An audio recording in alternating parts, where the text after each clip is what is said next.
The committee will come to order. Pursuant to notice, we meet today to mark up 4 bipartisan measures. As all members were notified earlier this week, to expedite our consideration of these non-controversial items, we will take up en bloc the text previously provided to your offices, which all members have before them. And so without objection, the following items are considered as read and will be considered en bloc.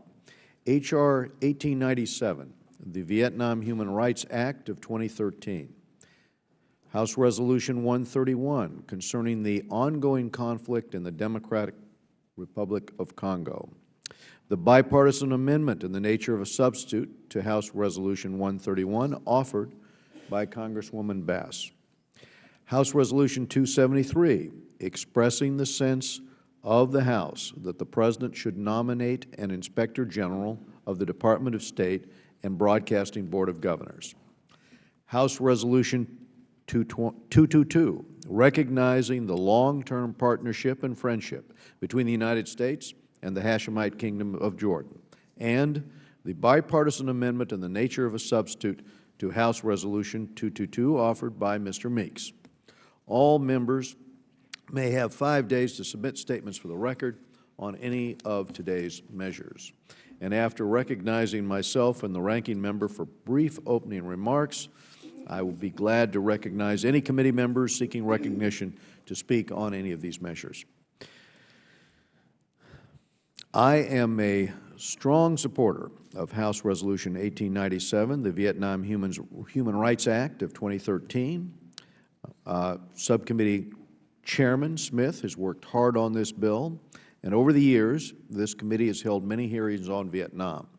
If these hearings have had one consistent theme, it's the deterioration of human rights there in Vietnam. Government thugs brutalize peaceful dissidents. Anyone who dares to block or publish material on democracy or anything critical of the Communist Party faces years in jail and faces physical abuse. We need to send a message to the government, a message with teeth, and this bill does just that, and I strongly urge its passage. With regard to House Resolution 131, Congresswoman Bass has been dogged in bringing attention to the conflict in the Democratic Republic of Congo, and just last week the State Department announced former Senator Russ Feingold as special envoy for the Great Lakes, in part at her urging. Too many people have died, too many people continue to suffer. The conflict in the DRC has lasted decades. Patience with this peacekeeping operation is wearing thin. We expect all regional leaders to respect and abide by the negotiated frameworks. House Resolution 273 expresses the sense of the House that the President should nominate a State Department Inspector General without delay. For months, on a bipartisan basis, the ranking member and I have called on the administration to fill the vacant Inspector General position for the Department of State and Broadcasting Board of Governors. We've written to the President, we've written to Secretary Kerry, stressing the importance of appointing a permanent Inspector General. I raised it at our hearing with the Secretary. It's been 2,000 days since a permanent IG was last in place. It is time for this vacancy to be filled. IGs are the government's internal watchdogs. They police agencies for waste, for fraud, and for abuse. The resolution is nonpartisan for the simple reason that the concept of a presidentially appointed, Senate-confirmed permanent IG is fundamental to the very notion of good government. Lastly, House Resolution 222 recognizes the long-term partnership and friendship between the United States and the Kingdom of Jordan. The committee recently hosted the King of Jordan. Jordan continues to be a critical voice of moderation in the region. It's a key partner for peace. Today, Jordan has worked to address the needs of 550,000 Syrian refugees, which have poured across its borders in the last 2 years. This has resulted, by the way, in a 10% population increase for Jordan. This is seriously straining Jordan, and Mr. Meeks' resolution notes the mutual benefits of a strong U.S.-Jordan relationship. I hope the committee will support all of these measures, and I now recognize my good friend, the ranking member, for his remarks. Thank you very much, Mr. Chairman. Thank you for calling today's markup on these 4 bipartisan measures. And this goes in line with the way you and I have both tried to run this committee in the most bipartisan way possible. I'll just make some brief comments about each one of these. H.R. 1897, introduced by our colleague Chris Smith, addresses the troubling human rights situation in Vietnam. Despite the country's increased economic freedom, religious and political freedoms for Vietnamese citizens remain severely limited. The bilateral relationship between Washington and Hanoi has improved since diplomatic relations were established over 15 years ago, but the lack of greater progress in protecting basic rights and civil liberties in Vietnam remains a barrier to closer cooperation in the future. HRS 131, introduced by Karen Bass, draws critical attention to the ongoing situation in Eastern Democratic Republic of the Congo, and I might say to the ranking member on the Africa Subcommittee, I appreciate her earnest involvement in all these very, very important issues. Violence continues to plague this region, with thousands of people displaced, dying of disease, suffering from rampant sexual abuse, and living with constant uncertainty about their futures. This resolution calls for a comprehensive approach to the crisis that addresses the root causes of the conflict and includes the active participation of all stakeholders, including the governments of countries in the Great Lakes region, the UN, and the U.S. Both the UN and the State Department have appointed special envoys for the region, and the UN recently deployed additional peacekeepers with a mandate to be more aggressive in responding to armed rebel movements. I hope that some of these actions will change the dynamic in Eastern Congo and allow the people of the region to finally live in peace. Mr. Chairman, I'd especially like to thank you for your leadership in introducing HRS 273, which calls for the nomination of a permanent Inspector General for the State Department. I've been happy to work with you on this issue over the last several months and to be an original co-sponsor of this resolution. I know we share the view that having a permanent IG in place will help ensure independent and robust oversight at the State Department and the Broadcasting Board of Governors. I have now been informed that Secretary Kerry and President Obama identified a candidate for the state IG position back in April. The vetting process for that candidate is nearly complete, and the Secretary expects the nomination to be finalized and made public in the very near future. I know we all look forward to that announcement, and I'm proud of the role that this committee has played in helping that to get closer and closer. Finally, HRS 222, introduced by my friend from New York, Mr. Meeks, highlights the long-term strategic relationship between the United States and Jordan, which has been one of the few pillars of stability and peace in the Middle East. We all had the pleasure of meeting with King Abdullah of Jordan. This committee did just several weeks ago, and I know that we listened to him intently. He's always such a breath of fresh air, but a breath of realistic air, and tells us what we should be doing, and as far as I'm concerned, he's right on the money. Regional events such as transition in Egypt and war in Syria have put unprecedented stress on the Jordanian economy and society. Jordan is currently overflowing with refugees, and its already limited resources are strained. At this moment in time, Jordan needs support from the United States more than ever. This important resolution commends the people and government of the Hashemite Kingdom of Jordan for their continued friendship with the United States and commitment to peace, security, and stability. It also praises the government of Jordan for its response to the Syrian humanitarian crisis by hosting and caring for refugees fleeing violence instigated by the Assad regime in Syria. And finally, the resolution expresses a firm commitment to support the government of Jordan as it faces regional challenges and works toward a more peaceful and stable Middle East. Mr. Chairman, I'd like to thank you again for holding this markup, and I look forward to supporting this package of measures. I yield back. Well, thank you. I want to thank Mr. Engel for his remarks and also his contributions to these measures here today. Do any members seek recognition to speak on the en bloc amendments? Yes, Mr. Chairman, I do. Congressman Ross Lake Thank you is so much. And recognized. Mr. Chairman, first of all, thank you for your great leadership on this committee, and thank you to Mr. Engel for forging this warm working relationship. I'm pleased to support these 4 bipartisan bills that are being marked up and considered en bloc by the committee today. I commend my good friend, Mr. Smith, for his unending support for human rights across the globe. I fully support his bill, H.R. 1897, the Vietnam Human Rights Act, a bill that promotes freedom and democracy in Vietnam.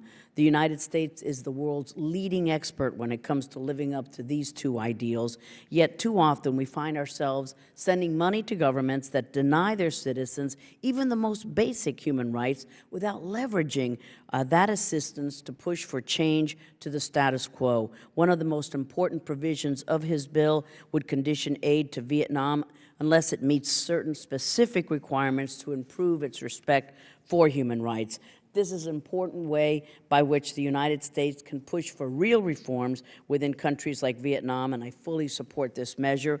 We also have before us another important resolution on human rights. The humanitarian and military crisis in the Democratic Republic of Congo has been ongoing for far too long and has claimed the lives of over 5 million people, while millions more have been displaced. The human rights violations that have occurred are unspeakable. I commend Ms. Bass and Mr. Smith for their Resolution 131, which is a step in the right direction at helping the people of the DRC by addressing several of the issues that must be resolved in order to help end this crisis, and I fully support this measure. And we also have a resolution before us, Mr. Chairman, which you have authored with our friend Ranking Member Engel, which urges the President to nominate a qualified and independent individual to fill the Inspector General slot at the State Department. I pressed this issue when I was chair, held a hearing focused directly on the need for the State Department to have an Inspector General that challenges the management of the State Department to function with transparency and accountability.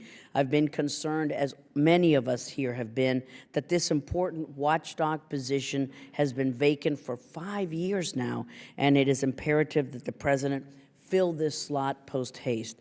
And finally, we have a resolution recognizing the partnership and friendship of the Hashemite Kingdom of Jordan. Jordan is a great friend and an important ally to the United States. Our bilateral relationship is stronger now than it has ever been. But with the ongoing crisis in Syria and Jordan having to bear such a heavy burden as it takes hundreds of thousands of those who fled Syria to seek refuge in a safer place, it is vital that we reaffirm our support for Jordan, and we must do what we can to help Jordan as it copes with the struggles that it is facing today. This resolution is an important way to announce to Jordan and to the world that we stand firmly and resolutely with our ally, the Hashemite Kingdom of Jordan. I fully support this and all of the measures before us today. Thank you, Mr. Chairman, again for your leadership. Thank you. Congresswoman Bass is recognized. Thank you, Mr. Chair. I want to thank you, one, for all of the work that's happened on the committee so far, and I wanted to speak in support of all 4 resolutions, but specifically in H.R. 131, and wanted to thank the ranking member and also Chairman Smith for his long-standing leadership on this issue. All of us know that the crisis in the Congo has gone unresolved for so many years. We've seen numerous declarations and agreements for peace, yet too little has been done to prevent the death of millions and the displacement of those forced to flee their homes and livelihood. I'm pleased that this bipartisan bill has many, many co-sponsors who've also registered their strong support to end the status quo. Over the last several months, I'm pleased to report that we've seen the United Nations appoint a special envoy to the DRC, former Irish President Mary Robinson, and last week, Secretary Kerry appointed former Senator Russ Feingold as the UN Special Envoy to the DRC, and that's one of the things that the resolution was calling for, was the appointment of that Special Envoy. I had the opportunity to speak to Senator Feingold yesterday, and I'm sure that the Chair and Ranking Member has also, and I think it might be a great idea down the line after he's had a chance to settle in if we would ask him to come and give us a report to the committee. In February, the Congolese, joined by other Great Lakes nations as well as the UN and African Union, committed to an agreement that, with the strong support from the international community, hopefully will finally lead to peace and stability. This committee has the opportunity and responsibility to send a clear message that the ongoing crisis in the DRC has not been forgotten in this chamber or in the U.S. Congress. It's time for the crisis in the DRC to come to an end, and I really appreciate my colleagues' support in our efforts to end this tragedy. I yield back my time. Thank you, Congresswoman Bass, and thank you for your efforts on this issue. And I do think you're right. I think we need to hear from Special Envoy Feingold, and so we will ask him to meet with the committee and have a joint meeting with him. Thank you. Mr. Meeks is recognized. Mr. Chairman. Thank you, Mr. Chairman. And I, too, want to speak out for all four of the bills that are in block. I want to thank, of course, Chairman Smith for his hard work and continuing to fight every day to try to make sure that human rights are seen all over the world. I think that it really stands out very clearly that we're all related, we're all human, and you want to make sure that we all receive the same. And I want to thank you for your hard work on this. And of course, my colleague Karen Bass for all that she's doing, just whispering here with Mr. Connolly, who's saying how very seriously that Ms. Bass has taken the responsibility as the ranking member on the Africa Subcommittee and making a real difference in doing it. So thank you in your bill. And of course, Mr. Chairman, what you and Ranking Member Engel is doing, not only in this bill, but the way that you've been conducting this committee in a bipartisan way, and everyone having the opportunity to contribute and to make a real contribution and to feel that you really belong and being a part of this in a bipartisan way. You're really setting an example, and the way that you two work with one another is tremendously important. And so I want to thank you in that regards. And I want to just make my references specifically to H-Res 222 and thank the committee and appreciate the support of over 35 colleagues as co-signers of this resolution, and of course including you, Mr. Chairman, and the Ranking Member Engel, and 16 members of the House Foreign Affairs Committee. This resolution recognizes the long-term partnership and friendship between the United States and the Hashemite Kingdom of Jordan, working together towards peace and security in the Middle East. This bipartisan resolution comes at a crucial time and a critical time of unrest and conflict in the region. This resolution is particularly timely today as Secretary of State John Kerry arrives in Amman to begin a new round of peace talks. Jordan plays a critical role as a mediator of peace between the Israelis and the Palestinians. Jordan's normalized relations and historic 1994 peace treaty with Israel greatly contributes to stability in the region. And Jordan is an advocate for progress in the Middle East peace process and often offers to host peace negotiations as a mediator. The United States has a close relationship with Jordan spanning over 60 years, and we work side by side with Jordanians in multiple areas, from security cooperation and counterterrorism to economic development and humanitarian assistance. This resolution is not simply recognition of that friendship, it is a reaffirmation of the importance of the United States and Jordan's partnership as a key element of U.S. strategic interest in the Middle East. The horrific violence in neighboring Syria is threatening to destabilize an entire region. Jordan has worked closely with the United Nations High Commissioner for Refugees to host an increasing number of refugees. According to the UNHCR, Jordan is currently hosting approximately 500,000 refugees, and the number increases with each passing day. The number of refugees in Jordan accounts for almost 8% of the Jordanian population. This is a heavy burden for Jordan that cannot be underestimated, and I am pleased to recognize the friendship between the American people and the people of Jordan working towards peace and security in the Middle East. Thank you, Mr. Chairman, and I yield. Would my colleague yield? I yield. I thank my colleague for yielding. I just want to add my voice to his and my other colleagues in supporting the legislation before us today. I'm particularly proud of being an original co-sponsor of the Vietnam Human Rights Act, where human rights violations continue. And I am pleased to support the legislation in front of us, and I want to thank the Chairman and Ranking Member and echo your sentiments about the bipartisan manner in which they have conducted the business of this committee. With that, I yield back to my colleague. I yield back my time. Thank you, Mr. Connolly and Mr. Meeks. We go to Mr. Smith. Thank you very much, Mr. Chairman. And I, too, want to thank you and the Ranking Member, Ellen Engel, for the way you've conducted this committee and working in a very robust bipartisan manner, and I support all 4 of the bills that are under consideration. I do want to thank you especially for bringing the Vietnam Human Rights Act again before the committee. On 2 previous occasions, we brought this to the floor of the House. It passed overwhelmingly. There were people who said things were improving in Vietnam, and of course the record, and we had a hearing on June 4th, clearly shows that there has been significant deterioration. Human Rights Watch testified and pointed out on June 4th that in the first few months of 2013, more people have been convicted in political trials as in the whole of last year, in all of 2012. They pointed out how the trend lines have been worsening and that the governance by Vietnam is characterized by brutality and systematic suppression of freedom of expression, association, and peaceful assembly. We heard at our hearing from a Vietnamese woman who was forced to work in a brothel in Russia with 14 other Vietnamese women. Last year we heard at another hearing about a group of Vietnamese workers who were trafficked to Jordan. In each of these cases, and they're only a tip of the iceberg, officials from the Vietnamese government not only failed to assist the victims, but instead were directly complicit in this egregious exploitation of women. We also heard from a number of people from the Christian and Khmer Krom Buddhist monks who testified before the committee and told how each of their belief groups were being systematically harassed and imprisoned and even forcibly told they must renounce their faith, particularly the Montagnard.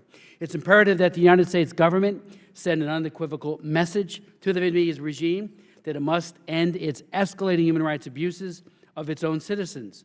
And this legislation seeks to do that by setting out very clear and very attainable benchmarks and calls for substantial progress in respecting freedom of religion, releasing all religious prisoners, respecting the rights of freedom of expression, assembly, and association, and releasing all political prisoners, independent journalists, and labor activists, repealing and revising laws that criminalize peaceful dissent, independent media, unsanctioned religious activity, so-called unsanctioned, and nonviolent demonstrations in accordance with human rights standards, and of course respecting the human rights of all ethnic groups and taking all appropriate steps, including prosecution of government officials to end government complicity in human trafficking.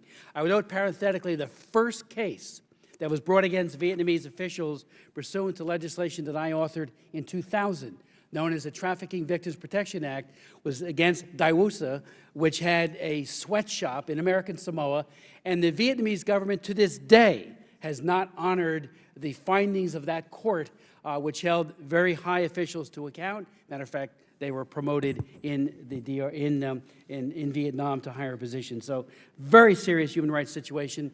In a bipartisan way, we're trying to address it. I also want to thank you for bringing to the committee Ranking Member Karen Bass's resolution, HRES 131, as amended with the amendment in nature of a substitute. We've had several hearings on the DR Congo. I, like other members, have been there. I've been to Goma and seen how horrific the abuse there is. And this calls upon not only the DR Congo, but other border states to do far more than they have done to end the atrocities and the violence there. It also points out that the Atrocities Prevention Board, created in 2011 to coordinate U.S. policy to prevent mass atrocities and serious human rights violations, work with regional and international partners to help bring the tragedy of life in Eastern Congo to a definitive end. The Atrocities Prevention Board is directed to address, prevent, and ensure accountability for serious violations of humanitarian law, and we're calling on them to do far more than we think that they have done so far. So very fine resolution, and again, in a bipartisan way, I'm glad to join Karen Bass as a co-sponsor of her bill. Mr. Schneider is recognized. Thank you, Mr. Chairman, and let me also say thank you to the Chairman and the Ranking Member for the leadership on this committee and the bipartisan way we approach all of the issues we face. I am proud to fully support all 4 resolutions, and I'm grateful as well for the leadership of many on this committee in speaking out and acting on human rights and oversight, and let me focus in particular on Jordan. HRES 222, recognizing the Hashemite Kingdom of Jordan, for its long partnership with the United States, its commitment to peace and security in the region, its leadership and promotion of peace with its neighbor Israel, and in particular at this moment, its contribution towards dealing with both political and humanitarian crisis in Syria is crucial. Jordan has been a U.S. ally for over 6 decades. Nearly 2 decades ago, Jordan signed a historic peace treaty with Israel and has since, under the leadership of King Abdullah II, actively and constructively sought progress towards peace between Israelis and Palestinians. Jordan has been a reliable partner with the U.S., providing intelligence and resources in the global war on terror, as well as security and humanitarian support of United States efforts in Iraq and Afghanistan. Of particular note, Jordan has been a refuge for people seeking security and sanctuary from sectarian violence in Iraq, Libya, and now most urgently, Syria. Already over 500,000 people have sought refuge in Jordan from the atrocities of the al-Assad regime, and some estimate that number may double before the end of the year. Jordan presently faces significant challenges in dealing with this massive refugee crisis and its associated economic burden. The U.S. can and must do more to assist the people and government of Jordan as the conflict in Syria continues to threaten the stability of the entire region. We must work in partnership with our allies in the region, including Jordan, to ensure the crisis in Syria does not break out into a broader regional disaster. The resolution we are considering today accurately identifies the tremendous assistance Jordan provides throughout the region and recognizes our partnership in promoting both security and peace. I yield back.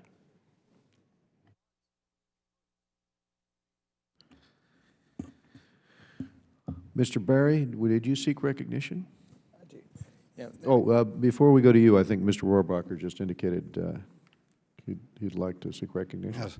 Thank you very much, Mr. Chairman, and I'd like to congratulate you on doing the drudge work of making sure that legislation gets put together and brought before us, and the compromises and the wordings and all of the things that go into your job.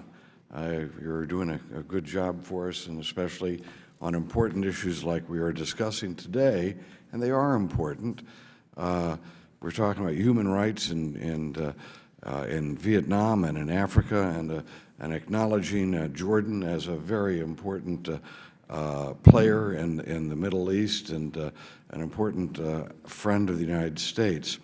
I'd like to call attention specifically to the legislation and my name to it, if we could, that references human rights in Vietnam.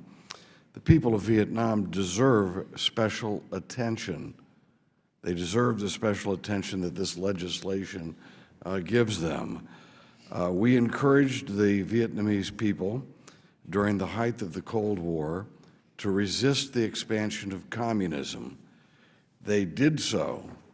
They did so bravely, courageously, and unfortunately, their efforts were futile. We also, of course, lost 50,000 American lives and hundreds of thousands of wounded during that conflict in the 1960s. Let's remember, however, that the Vietnamese paid a much heavier price for that conflict, which was indeed one of the epic conflicts of the Cold War. And the Vietnamese, we of course, left the Vietnamese to fight on by themselves. And a few years after we left, and not that long after we left, they were, of course, overrun when this Congress decided to cut all funds off to the Vietnamese government that we'd left behind. We cut off all funds for any military support for a conflict that we had convinced them to get into in the first place. With this history, Mr. Chairman, I think it behooves us to try our best to at least be on the record and to pressure the government of Vietnam today to respect the human rights of its people to the degree that a government such as that government exists. It's hard to tell whether we can call them a communist government, as it's hard to tell whether or not the government in China is a communist government. But we do know that the government of China is the world's worst human rights abuser, and we do know that there are major human rights abuses going on in Vietnam. With this special relationship that we paid for and they paid for in blood, we do need to go on record strongly when their rights are being violated. One of the groups of people here being mentioned are the Montagnards. And I will have to note that back in 1967, I spent some time in the Central Highlands with Montagnard villagers and found them to be courageous.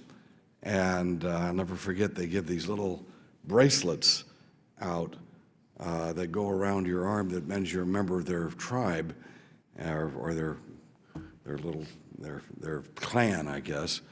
And I remember when they gave me one, and years later I determined that the war in Vietnam was not in our interest to stay and lose so many of our young lives. It was so divisive for our people.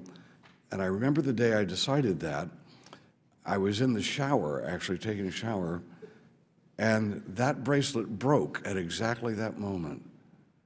And I looked down, and that bracelet was in the drain. And I looked down and I said, I wonder what happened to those Montagnard people who trusted me and gave me that bracelet. Maybe they're going down the drain too. Well, today, and for the last few years, those of us who've tried to remain true to the principles of human rights that I think our country stands for, know that we need to pay, and we have a debt to pay to those people, to pay special attention to those human rights that were violated and are being violated today by that vicious government that still controls and holds power, although it's how they can claim they gave so many lives to create this Marxist dream, and there's no way they can claim that their economic system, as in China, has anything to do with Karl Marx, because it's now a ultra profiteering capitalist system. But it's more like a fascist system, we should say. So thank you very much, Mr. Chairman, for, again, all of the legislation that you've worked through, especially this legislation that gives a very special attention to the Vietnamese people, to whom we owe a great debt. Thank you. Thank you, Mr. Rohrabacher. We'll go now to Dr. Berra, but before I do, I'll remind the members, we have competing markups, and members may submit statements for the record, and after we recognize our next few speakers, we're going to go to a voice vote as soon as all members seeking recognition we've complied with that request. And Dr. Berra, go ahead. Absolutely. And I'll keep my comments brief. First off, I will speak in favor of all four of the resolutions. I also want to commend the chairman and ranking member for the nature of this committee. Things in this town don't always work very well, but this committee can be an example of what does work well by working together. I want to speak specifically to HRES 273, particularly in the timeliness of yesterday's hearing and the importance of getting the Broadcasting Board of Governors working. Anything we can do to move this process forward. It was disconcerting yesterday to hear how dysfunctional the board is, and that is an important piece of our strategic dialogue. It's an important piece of our diplomacy, and again, I speak in support of helping us move this process forward. So, with that, I'll yield back. Thank you. Dr. Berra, thank you. We'll look forward to working with you on that question of reconstituting the Broadcasting Board of Governors so that it operates in an effective way. Were there, I think Mr. Lowenthal was seeking recognition. Mr. Lowenthal. Thank you, Mr. Chair. I support all four measures before us today, but I'm proud to be an original co-sponsor of H.R. 1897, the Vietnam Human Rights Act of 2013, an act to promote freedom and democracy in Vietnam. First, I'd like to thank Congressman Smith for introducing this important legislation, and for you, Mr. Chair, for bringing it to the full committee. And I'd also like to thank you, Mr. Chair, for conducting this committee in a bipartisan manner. Mr. Chairman, H.R. 1897, the Vietnam Human Rights Act, could not have come at a more critical time for the United States-Vietnam relations. As we all know, that the government of the Socialist Republic of Vietnam has benefited substantially since the time that it normalized relations with the United States. Through its partnership with the United States, the government of Vietnam has gained access to the WTO, has received permanent normal trade status with our country, and has expanded into American markets, which is now worth approximately $25 billion a year. Now the government of Vietnam wants to be part of the Trans-Pacific Partnership without any commitment to respecting human rights, religious freedom, and political rights of its people.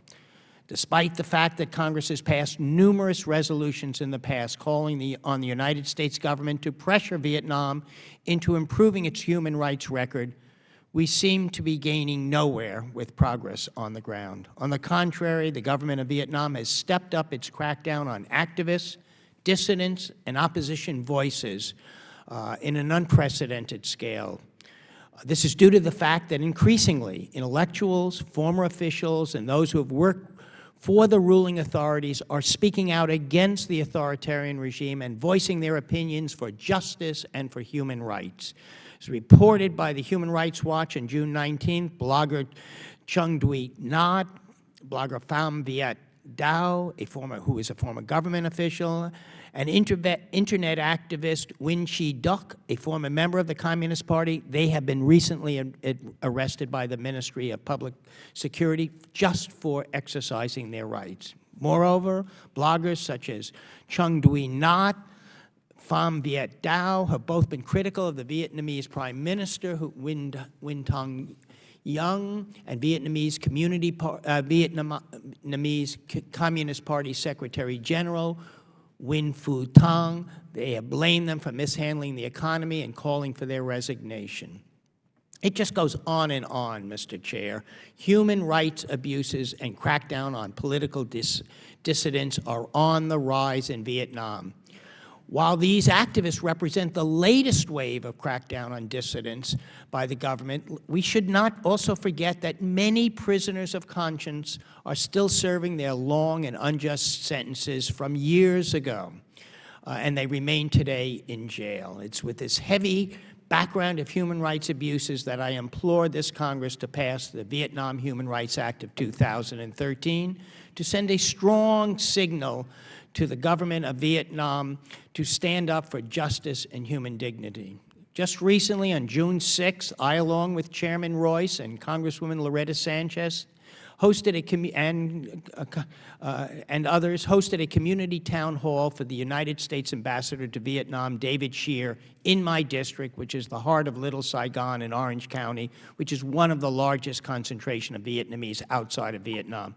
The overwhelming number of Vietnamese Americans and local elected officials who attended the event called on Congress to pass the Vietnam Human Rights Act. Today, I'm asking for the same. Freedom, democracy, and human rights must be a part of any future partnership with Vietnam. Let us support the people of Vietnam by voting yes on H.R. 1897, the Vietnam Human Rights Act of 2013. Thank you, Mr. Chair, and I yield back my time. Thank you, Mr. Lowenthal. Do any other members seek recognition before we vote? Hearing no further requests for recognition, the question occurs on agreeing to the items being considered en bloc. All those in favor say aye. Aye. All opposed, no. In the opinion of the Chair, the ayes have it, and the items considered en bloc are agreed to. Without objection, the measures agreed to en bloc, H.R. 1897, House Resolution 131 as amended, House Resolution 273, and House Resolution 222 as amended, are ordered favorably reported to the House, and staff are directed to make technical and conforming changes. And I want to thank Ranking Member Engel and all of our colleagues for their contributions and assistance with today's markup. The committee is adjourned.